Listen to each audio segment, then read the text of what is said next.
Surprise.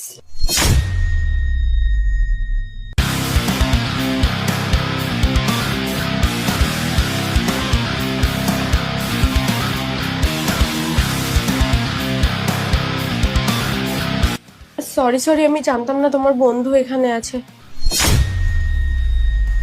Sorry.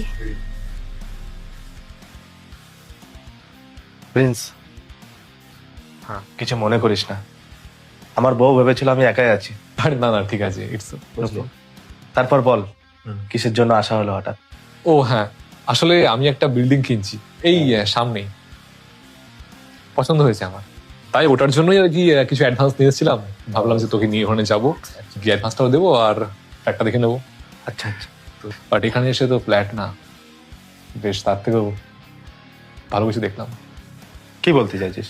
না মানে তোর স্ত্রী খুব সুন্দর, খুব ভালো দেখতে। হ্যাঁ সত্যি। You are so lucky. Thank you bro. দেখ, তোর বউকে আমি আগে দেখেছি তোর বিয়ের সময়, বাট শাড়ি পরে, বাট তখন অতটা চোখে লাগেনি, বাট আজকে না খুব সুন্দর লাগলো। কিন্তু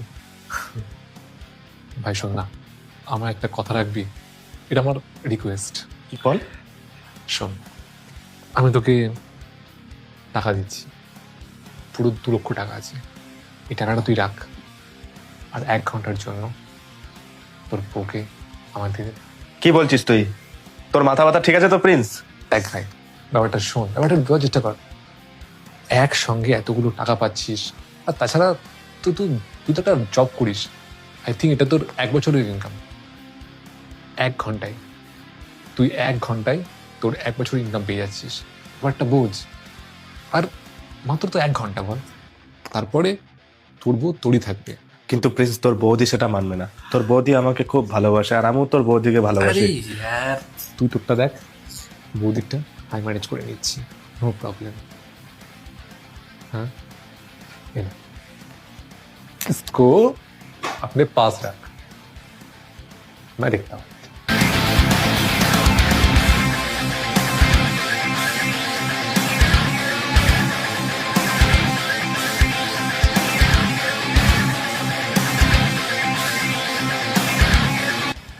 চলে গেছে তোমার বন্ধু? আরে তুমি আমার বেডরুমে কি করছো? রানা জানে তুমি এখানে এসছো যে? হ্যাঁ জানে তো, তোমার বড়ি তো আমাকে এখানে আসতে বললো। মানে ইনফ্যাক্ট এখন 1টা ঘন্টা তুমি শুধু আমার, আর 1 ঘন্টা তোমার হাজবেন্ড বাইরে পাহারা দেবে, যাতে বাইরে